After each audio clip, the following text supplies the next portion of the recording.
कैसे हैं आप सभी? आई होप अच्छे होंगे, राइट। चलिए, मैं योगिता प्रजापति यूट्यूब चैनल पे आप सभी बच्चों का स्वागत करती हूँ और आज मैं आपके लिए लेके हूँ थेल्स प्रमेय का विलोम। कल जो मैंने वीडियो बनाया था बच्चों, उसमें मैंने थेल्स प्रमेय समझाया था और आज के वीडियो में आप समझोगे थेल्स प्रमेय का विलोम। तो करें स्टार्ट। इंपॉर्टेंट है, ध्यान समझिएगा। ओके, देखिए क्या कहना है। यदि एक रेखा किसी त्रिभुज की दो भुजाओं को एक ही अनुपात में विभाजित करे तो वह तीसरी भुजा के समांतर होती है। तो यहाँ पर डी जो है एक रेखा है, ठीक है। अब ये जो रेखा हमें दी गई है वो किसी त्रिभुज की दो भुजाओं को, तो ये ए बी आप देख रहे हैं और यहाँ पर ए सी देख रहे हैं, तो ये दो भुजाओं को एक ही अनुपात में मतलब कि बराबर बराबर भिन्न भिन्न बिंदुओं पर प्रतिच्छेद विभाजित करती है, ठीक है। तो वह तीसरी भुजा के समांतर होती है क्या? क्वेश्चन उनका ये है कि ये जो रेखा है ये तीसरी भुजा के समांतर है या नहीं, मतलब कि डी समांतर है बीसी के, ये हमें सिद्ध करके बताना है। तो यहाँ पर हम लिख देते हैं डी समांतर है बीसी के, ठीक है बच्चों। चलिए, अब जो इन्फॉर्मेशन हमें दिया है, क्योंकि प्रमेय है तो उसी अकॉर्डिंग हमें करना पड़ेगा। दिया है, सिद्ध करना है उपपत्ति। तो सबसे पहले दिया है, क्या दिया है देख लीजिए। त्रिभुज ए बी सी में जो डीई रेखा है भुजाओं ए बी तथा ए सी को ए बी तथा ए सी को क्रमशः डी व ई बिंदु पर इस प्रकार विभक्त करती है या विभाजित करती है कि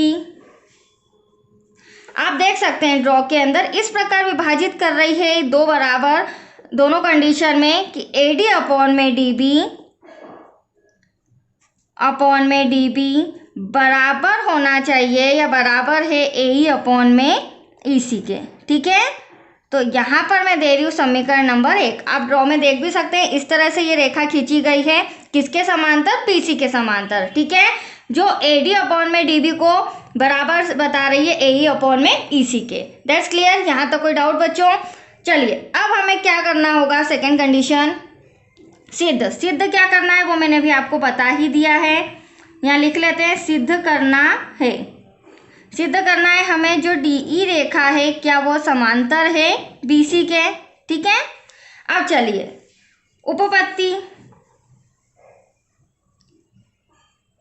उपपत्ति में हम क्या करेंगे?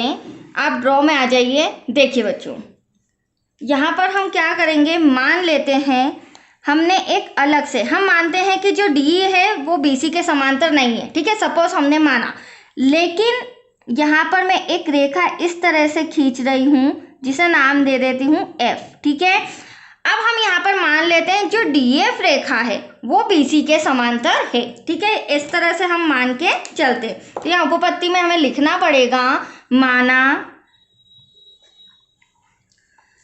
DF समांतर है BC के, ठीक है। थोड़ी देर के लिए अपन मान लेते हैं कि जो DF रेखा है वो समांतर है BC के, ठीक है।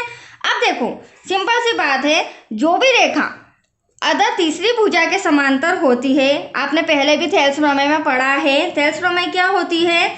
जब किसी एक भुजा के समांतर कोई रेखा इस तरह से खींची जाती है कि अन्य दो भुजाओं को AB तथा AC को भिन्न भिन्न बिंदुओं पर प्रतिच्छेद करती है, राइट। ये होती है थेल्स प्रमेय। तो यहाँ पर हमने DF एक नई रेखा खींची है, तो इसका मतलब अब क्या हो जाएगा? DF समांतर है जब BC के, तो AD अपॉन में DB और AF अपॉन में FC। अब हम थेल्स प्रमेय के अकॉर्डिंग लिखेंगे यहाँ पे थेल्स प्रमेय से। ये मैंने ड्रॉ बनाया है, आप यहाँ भी देख सकते हैं, ठीक है। थेल्स प्रमेय से अब हम लिखेंगे AD अपॉन में DB। इधर रेखा तो वैसी की वैसी आ जाएगी क्योंकि यहाँ पर कुछ भी इम्प्रूवमेंट चेंज नहीं किया है, ठीक है। अब AD अपॉन में DB बराबर होगा AF अपॉन में FC के, दैट्स क्लियर। इसे मैं दे रही हूँ समीकरण नंबर 2। ठीक है बच्चों, यहाँ तक कोई डाउट? ये 2 समीकरण आ चुके हैं हमारे पास। अब इन 2 समीकरण को लेके ही हमें आगे सॉल्व करना पड़ेगा। ठीक है, समीकरण फर्स्ट व सेकेंड से यहाँ पर लिख लेते हैं, समीकरण फर्स्ट व सेकेंड से।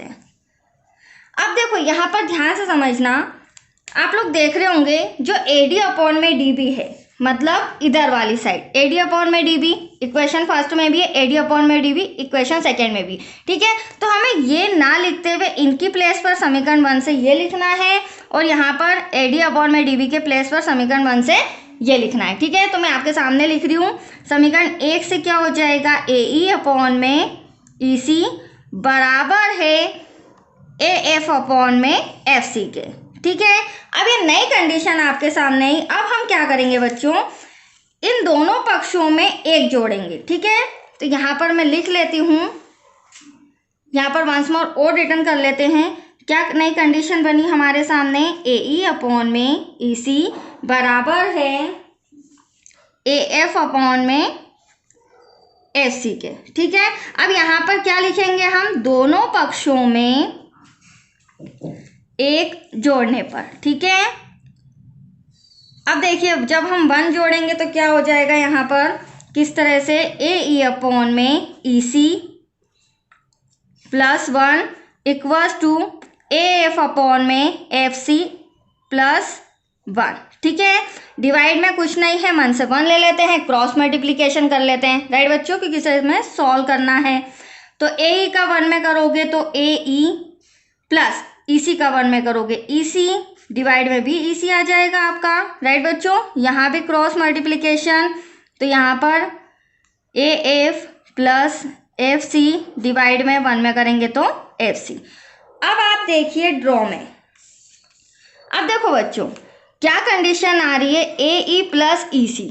तो यहाँ पर आप देखिए ये जो हमारा AE रेखा है प्लस EC रेखा है, अगर इन दोनों को ज्वाइन कर दे, जोड़ दें, तो क्या आ जाएगा, यहाँ पर AC आ जाएगा। इन दोनों के प्लेस पर क्या आ जाएगा, जोड़ दे दो AC, डिवाइड में EC ऐसा का ऐसा। Any doubt? अब हमें क्या कहा गया है, AF प्लस FC। तो ये जो आप देख रहे हैं AF, ये रेखा प्लस FC, इन दोनों को भी अगर मैं जोड़ देती हूँ, ज्वाइन कर देती हूँ, तो यहाँ पे भी इस प्लेस पे भी क्या आएगा आपका, AC आएगा। Any doubt? अब देखिए दोनों कंडीशन में आपने देखा AE प्लस EC बराबर भी AC आ रहा है, AF प्लस FC बराबर भी AC आ रहा है, और इनके डिवाइड में EC डिवाइड में FC। तो यहाँ पर इन दोनों को हम कैंसिल कर देते हैं। ठीक है, कैंसिल करेंगे, बचा 1, इन्हें क्रॉस मल्टीप्लिकेशन करेंगे तो EC का 1 में करेंगे EC इक्वल्स टू FC का 1 में करेंगे तो FC। कहने का मतलब ये है बच्चों कि EC बराबर है FC के। अब EC बराबर है FC के, तो हमने ये जो डॉट नई रेखा खींची है, यह संभव नहीं है कि यह E से इतनी दूरी पर होगी। क्यों? क्योंकि दोनों बराबर आ रहे हैं, तो हम कह ही नहीं सकते। और ये यहाँ पे सबसे इम्पोर्टेंट पॉइंट ये है कि जो D रेखा है वह उसी के ऊपर क्या है, DF बिंदु भी है, E के ऊपर F बिंदु है, मतलब कि एक तरह से ये संपाती रेखा है। इसी के ऊपर एक रेखा खींचना संपाती रेखा कहलाता है। ठीक है, तो यहाँ पर हमें लिखना पड़ेगा, यह तभी संभव होगा जब F बिंदु E के संपाती होगा। तो हमने जो कल्पना की थी वो गलत है कि ये दूरी पर ये बिंदु है, ये बिंदु कहाँ पर है, E पर ही स्थित है। और जब ये E पर ही स्थित है तो हम कह सकते हैं D समांतर है AC के, सॉरी BC के। अतः जो DE रेखा है वह समांतर है BC रेखा के, और यही हमें सिद्ध करना था। राइट बच्चों, दैट्स योर आंसर। तो आया आपको समझ में? ये भी आज हमारा कंप्लीट हो चुका है। अब नेक्स्ट वीडियो आपका रहेगा 6.2 एक्सरसाइज का। ओके, थैंक यू बच्चों।